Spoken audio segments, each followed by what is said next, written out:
Good morning, guys. Alright, so today we're going to work on text features again. And I know we worked on text features right before we went out for fall break. We were working on it with our Families Working Together story. It was something definitely think we needed to work on a little bit more, just so I know that everybody knows what a text feature is and you know how to use them in your stories. So if you remember, a text feature is only in non-fiction stories. And remember, like our story this week, Baby Bears, is nonfiction. That means it's true, it's real. That's what nonfiction means. It's not made up. It's about real stuff. So just like Baby Bears is. You will only find text features in those kinds of stories. So we are going to be using our book today. So if you've got your book, you need to go get it and go ahead and turn to Baby Bears, because we're going to be looking in it and finding some of these text features today, okay? All right, if you need to pause me, go ahead, go get your book. Okay, so hopefully you've got your book. All right, so let's look at the first text feature I taught you about. So I'm going to have to go to this. There we go. Hopefully it'll work. It was messing up earlier. There we go. All right, so the first text feature was headings. And remember, a heading is at the top, usually, of a page. It's usually in different colors, it's bigger, and the whole point of a heading is that it tells you what that part's going to be about. So like this part, feeders, is about the animals that feed the babies, and this part's about meeting the librarian, and this part's about the birds, the different birds. Those are what the headings are. And remember, they're always near the top, they're different colored, and they tell you what's going to be happening. Let me go back to my camera real quick. Okay, there we go. So let's look in our story Baby Bears and see if we can find any headings, okay? Now, yes, the title is a heading because it's telling you, hey, this whole story is going to be about baby bears. It's bigger, it's at the top, it's a heading. So the title can be a heading. But I bet, like, I'm just going to flip to a page. Do you see any headings on these pages? Yes, there are. Up here at the top, bear bodies and bear coats are headings. They're at the top, they're different colored, and they're bigger. And they're telling you, hey, this page right here is going to be about bear bodies. It's telling you what their body's like. This page over here is going to be about bear coats, what their coats are like. So that's what a heading is. It's just at the top. It tells you what that part's going to be about. It makes it faster. For example, in our story, if I was looking for a part about families, bear families, what their family was like, would kinds of bears tell me? That's the heading on this page, kinds of bears. Would that tell me about their families? No, that sounds like it's telling me about kinds of bears. What is a bear? Is that going to tell me about their families? No. I'm looking for a part that might be about bear. Look, the part that says bear families, of course. So the headings can help me find things really fast. That's why they put headings on nonfiction stories. That way you can find what you're looking for faster. It's just a way to help you. Okay? All right, so let's look at the next text feature I taught you about. The next one was bold print. And if you remember, bold print was when they made words darker. Or sometimes, remember, I told you bold print can be highlighting the words too. Just like in our reading book where our vocabulary words are highlighted. Well, these words are bold print. See how pilots and migrate and information is darker? That's what bold print is. Bold means dark. So they're making the print or the words darker.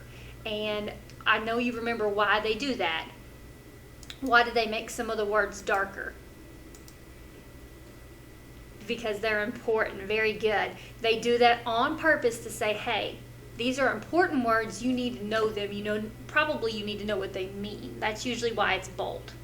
So if I'm flipping through our story, I know that there are some words that are highlighted. We've already talked about that, like alive is on this page. And it's highlighted yellow to tell you it's important. But maybe you can find, if you flip through, you might find some words that are bold print or some other words that are highlighted. I definitely see all the vocabulary words that are highlighted. And I'm looking to see if I see any other words that are just bold print. I'm not really noticing any in this story that are bold print, like on the stories I showed you on my PowerPoint.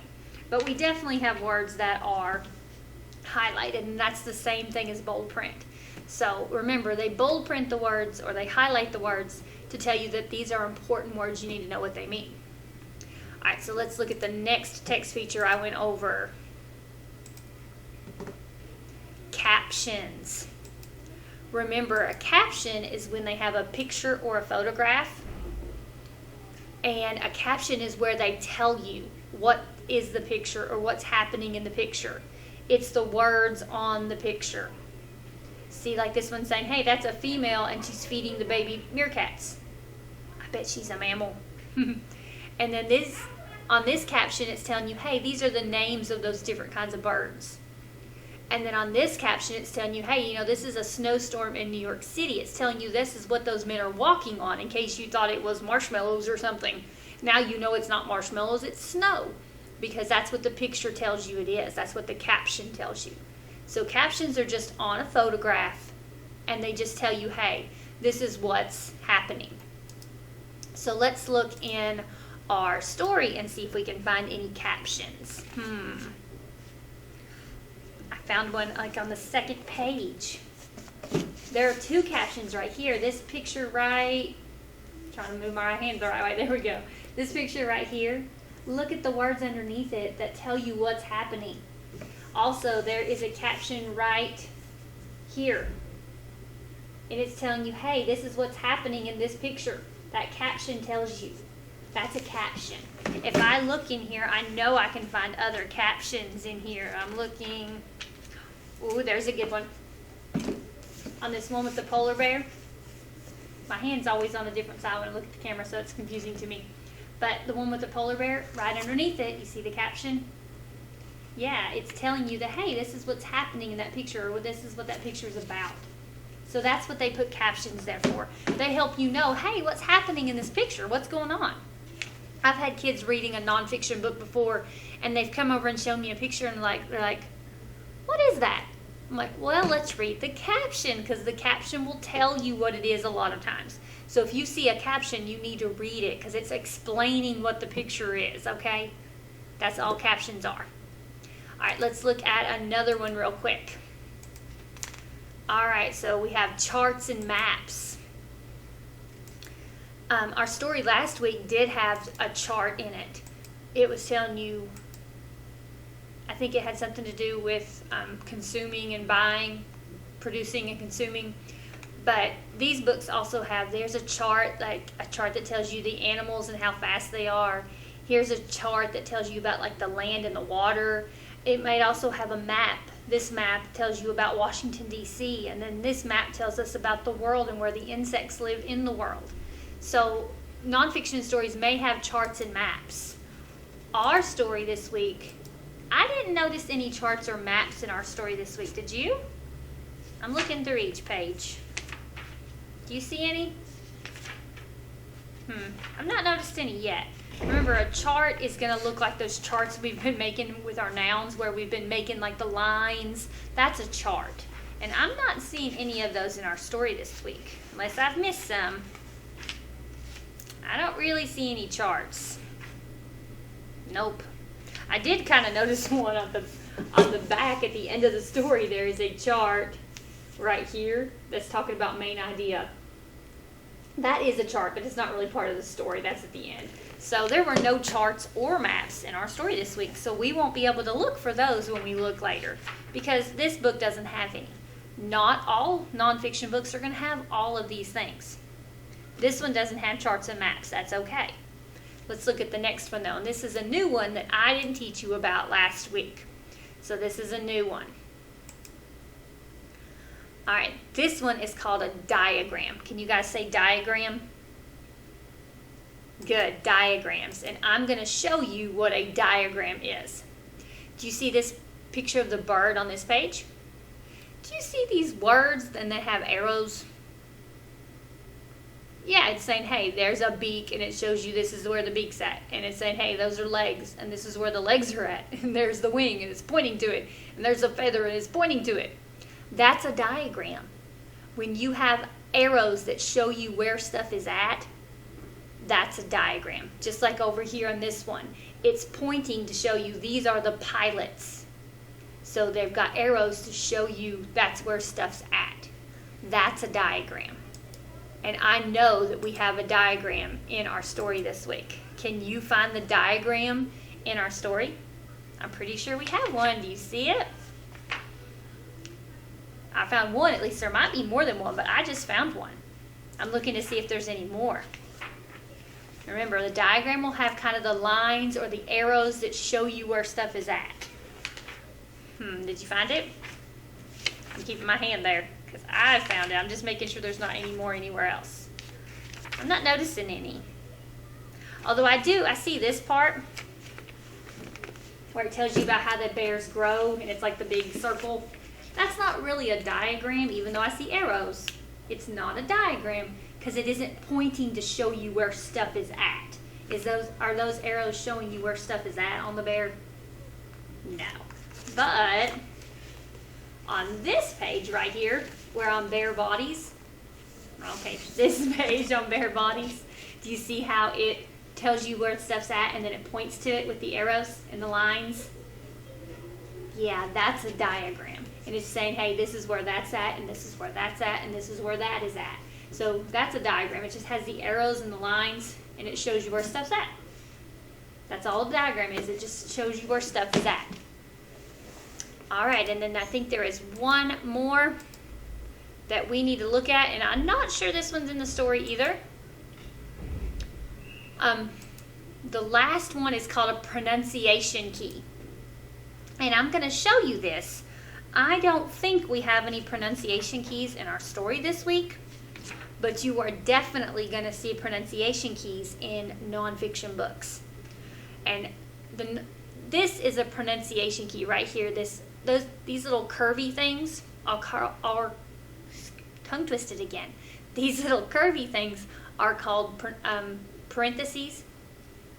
See, there's some, and there's some, and there's some, and there's some, and then right here's another one. That's a pronunciation key. And all the pronunciation key does is tell you how to say a word. Like this word right here is a really big, kind of weird word. I can't read it. I don't even know what it says. The pronunciation key will help me. See? Wildebeests. Oh, so it's telling me this word says wildebeests. And then this word, I'm not really sure how to read it. The pronunciation key helps me. Hanger. Oh, it says hanger. And then I don't know what that word says. Menu. See how it helps me say it? And that one was pretty easy because it's exactly the same, plain. But this one, maybe if I didn't know how to read that word, White House. And then over here, this is kind of a hard word to sound out. It helps me. Predators. So that's what a pronunciation key does. It just tells me how to say a word that might be hard. That's all it does. And like I said, I did not see any pronunciation keys in our story this week, just like there were no charts or maps. But I know that you've probably seen those in nonfiction books before, haven't you? Yeah, I have. And now you know what they are. It's called a pronunciation key. It just tells you how to pronounce or say a word. That's all it is. And I did not, like I said, I looked through the story and I didn't see any pronunciation keys in here. But if I missed one, be sure to tell me what page you saw it on, okay? All right, so we went over all the text features. We found some in our story. We know what they're for. We should be ready to find them on our own now if we ever have another story, and we will. Our other story I'm going to read you this week, Animal Babies. We're going to find some text features in it tomorrow, okay? Okay, so your assignment is going to be that you and your parents need to sit and reread Bear Babies to you, or to each other, okay? Make sure you're reading it. See if you can find those text features with each other. If you see one, point it out to mom or dad. Say, hey mom, that's a heading. Or hey dad, there's a caption. Or hey grandma, I just saw a diagram. Okay? Can you do that? Good. All right, so be ready tomorrow because you're going to find these text features in Animal Babies with me tomorrow, okay? All right. Sit down and read your story with your parents, okay? Bye, guys.